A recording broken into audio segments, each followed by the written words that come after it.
Hello friend, thank you so much for clicking this video. I'm Sunday Hayawale, and in this with me, I will be showing you how I make this simple mold. This simple mold is what I'm going to be showing, and the making process, it's quite easy.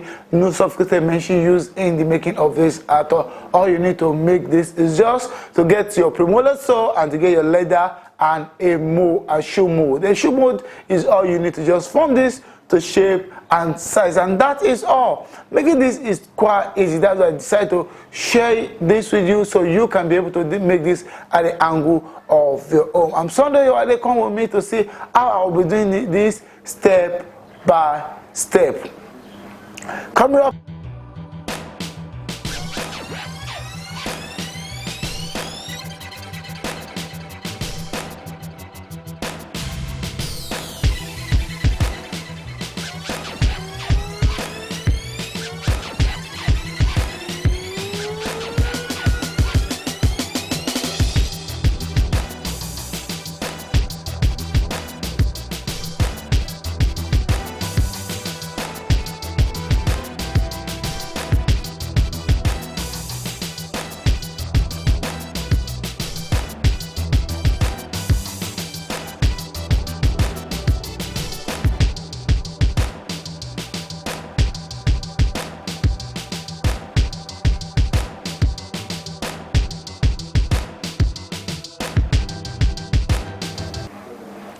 Okay, coming up right in here, after I've been able to get my sew together, I got my leather, and I have my pattern sketched out already. At the time I get all this out, the next thing I'm going to be doing is to use my pattern to cut the upper layer out. We cut it out, and then we start cement the edge, tape the edge round with just a cementing glue. Yes, you just tape the edge down with a cementing glue, and then we come back to form, to shape, and last using the pre-molded. Using the shoe mold, which is referred to as the last, is what we're going to be using to mold this out. I use this to mold this out, and at times it's molded. The essence of that is just to mold the shape and size. Make this up to shape and size.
with model to shape and size. We're done with it. We're done with it. And it's quite easy. The making of this is very, very easy. You can do this, a lot of this on just table at home. A table is spare table you use. You can just do this on a table at home. If you like what you've seen, don't forget to like, share, and subscribe. And while you subscribe, hit the notification bell for you to be notified when we release awesome video like this again on this platform. I'm Sunday Wale, and whatever you do, never stop playing.